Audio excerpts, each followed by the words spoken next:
Exactly 50 years ago, in 1924, Professor Satyen Bose, at the age of 30, made an original contribution to theoretical physics. His work assisted and even inspired many brilliant scientists of that time. So, in January 1974, at Calcutta, the 50th anniversary of the Bose statistics is celebrated. Vice Chancellors and distinguished. Well, I should like to Many scientists from far and near assembled to pay tribute to the great thinker.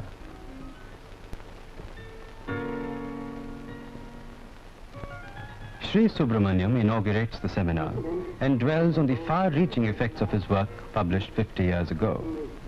He says, "It is indeed a pleasure and privilege for me to associate myself with the seminar. 1974, which marks the 50th anniversary of Bose statistics, is a year of special importance to Indian science." Professor Bose acknowledges tributes from his compatriots. Gentlemen, I am deeply grateful to our President for having permitted me to speak here. I feel very grateful and at the same time overwhelmed at this great honor that you have done me. Well, after all, if one has lived through so many years of struggle, if at the end he finds that his work has been appreciated, he feels that he doesn't need to live long. I suppose this is a fitful end to a long case. Thank you.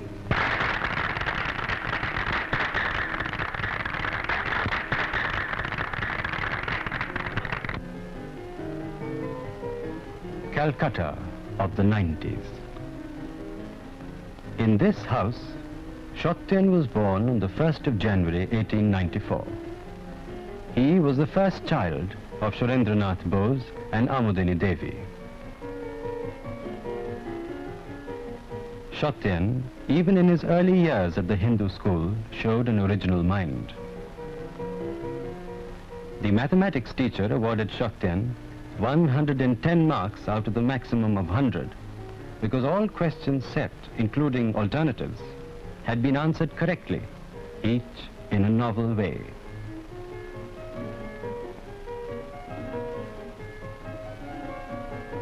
The teacher was filled with admiration at Satyen's originality and prophesied that Satyen would one day be as great a mathematician as Laplace and Pythagoras.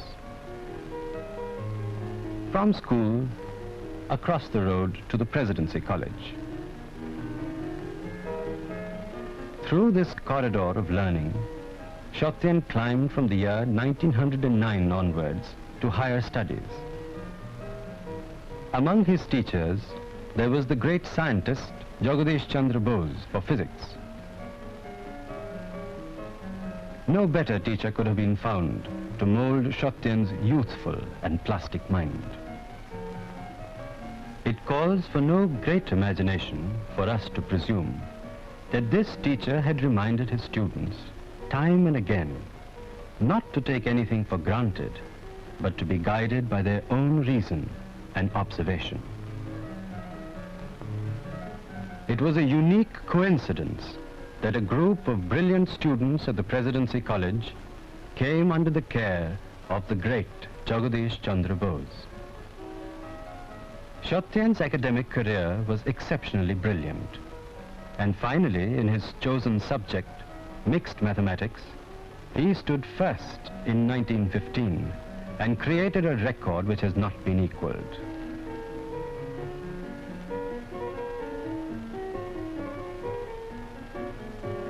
In 1917, Sir Ashutosh Mukherjee, the famous educationist, appointed Satyen a lecturer in the newly founded College of Science of the Calcutta University.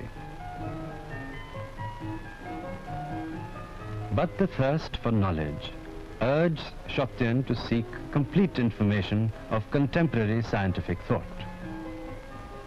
With his colleague and friendly rival, Meghnad Shah, Satyendra Nath took to translating Einstein's general theory of relativity from the German. This was the first English translation of Einstein's work.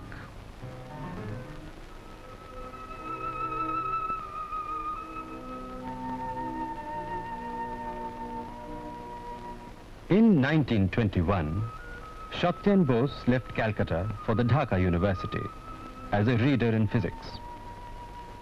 The congenial atmosphere, free from constraints, aided the young scientist to carry on his work on fundamental research.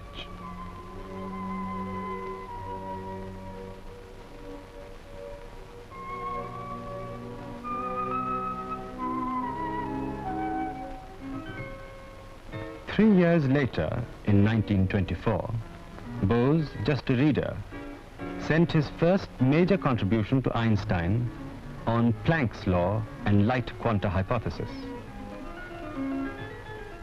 Einstein regarded Bose's paper as a significant step forward in the field of theoretical physics.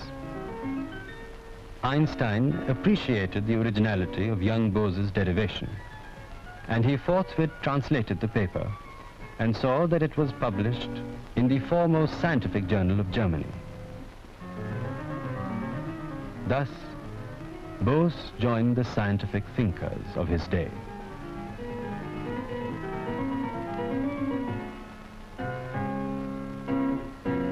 For his original contribution to fundamental physics, Bose was granted study leave for 2 years by the Dhaka University for investigating new developments that were taking place in Europe, particularly in applied sciences.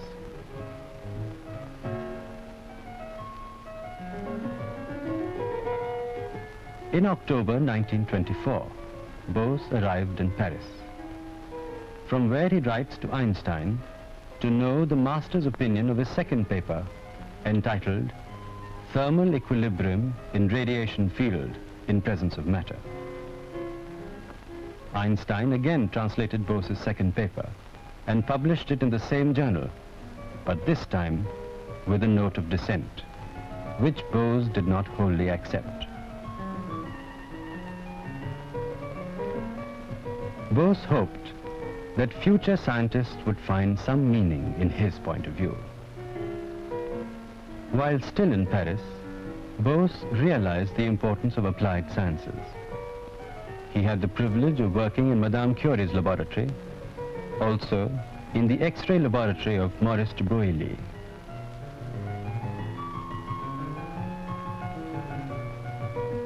Yet, Bose yearned to meet the great scientist of the day. He traveled to Berlin, and Einstein received him cordially, introducing Bose to the famous members of the Academy of Sciences.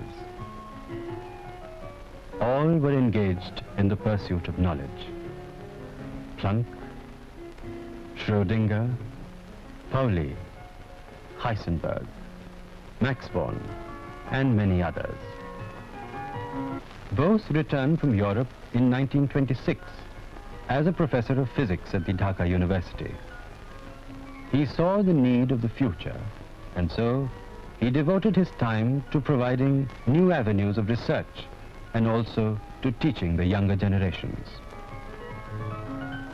For nearly 24 years, Professor Bose taught and guided his beloved students in the Dhaka University, and during his lifetime became a legend.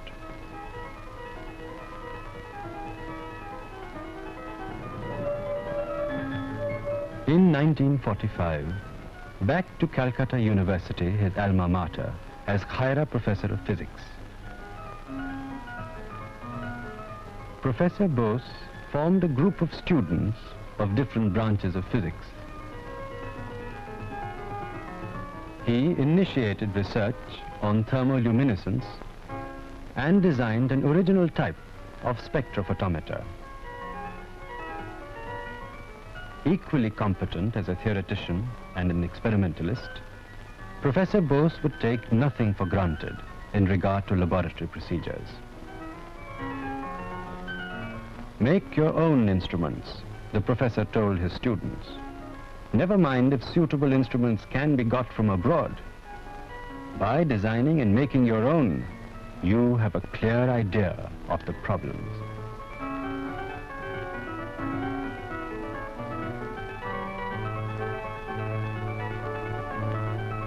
Internationally well known, the professor was often invited to conferences abroad.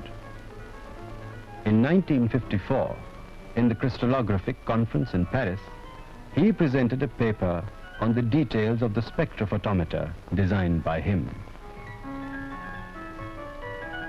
During the last years of his life, Einstein was taken up with the problem of a unified field theory which would furnish all the answers to the problems of the physical world. Einstein's unified field theory owes to Professor Bose much towards its development. During 1952-53, Professor Bose devoted his time with characteristic vigor to solve the 64 equations of Einstein's unified field theory, which provides the guideline to future scientists working on the problem. The years of work were occupied by Professor Bose on diverse problems. His papers were published from 1917 to 1955 in important scientific journals of the world.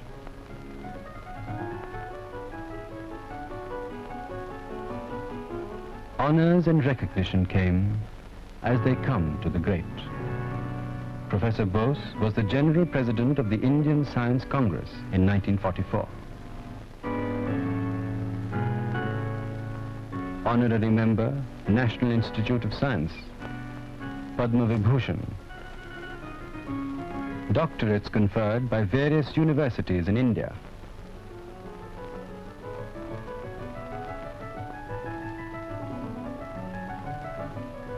And at last, in 1958, Professor Bose was honored by the Royal Society of England with a fellowship. The professor never yearned for formal recognition. He believed that awards were not the end.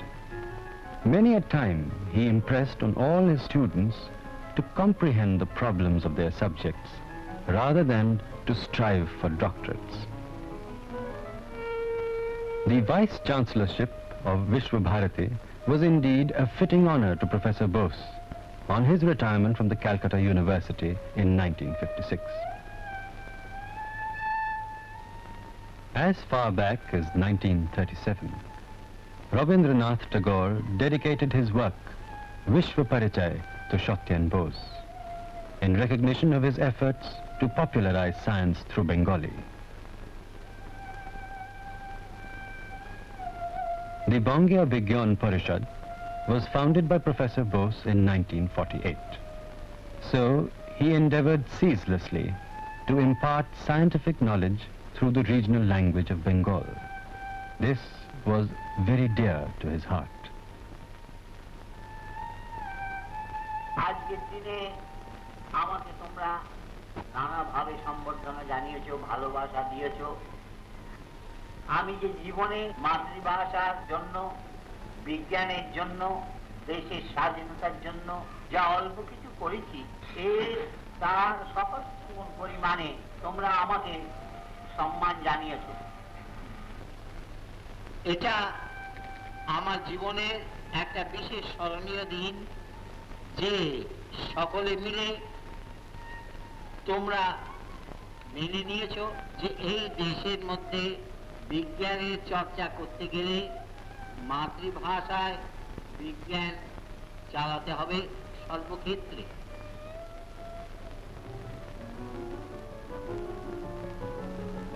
In 1958 came the supreme honor to Professor Bose of a national professorship. Bose emphasized that physics should no longer be restricted to universities and research institutes. And so, Professor Bose, in association with Dr. Shamadas Chatterjee, launched the experiment for the extraction of helium gas from the thermal spring at Bakreshwar in West Bengal.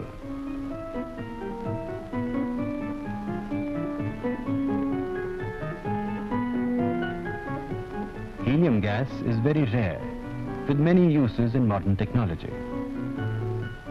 Today, the Bose-Einstein condensation phenomenon is being applied to extract this rare gas in India.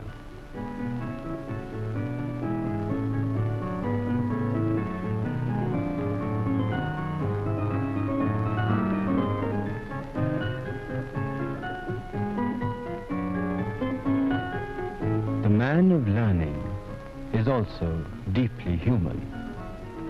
He is equally at home with prominent people as with his friends who may not be so well known. Happy both in company and in solitude. Humble in his humility. Bose never did strive for fame.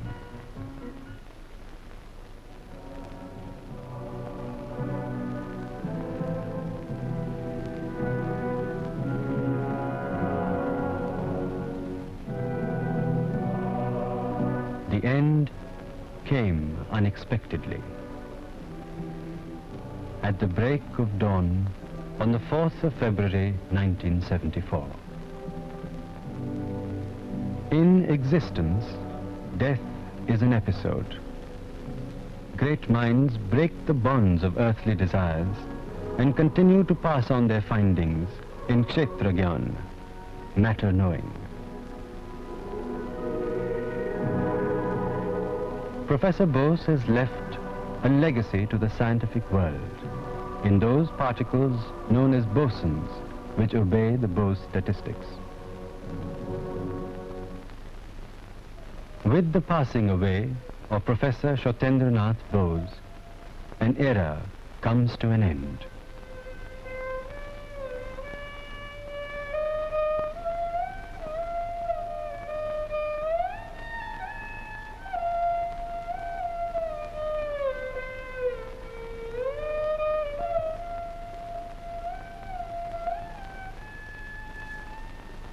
A great physicist he certainly was. Yet he was a complete human, gentle beyond words, warm-hearted towards friends. He was unassuming and unpretentious, and gave no indication of his scholarly achievements.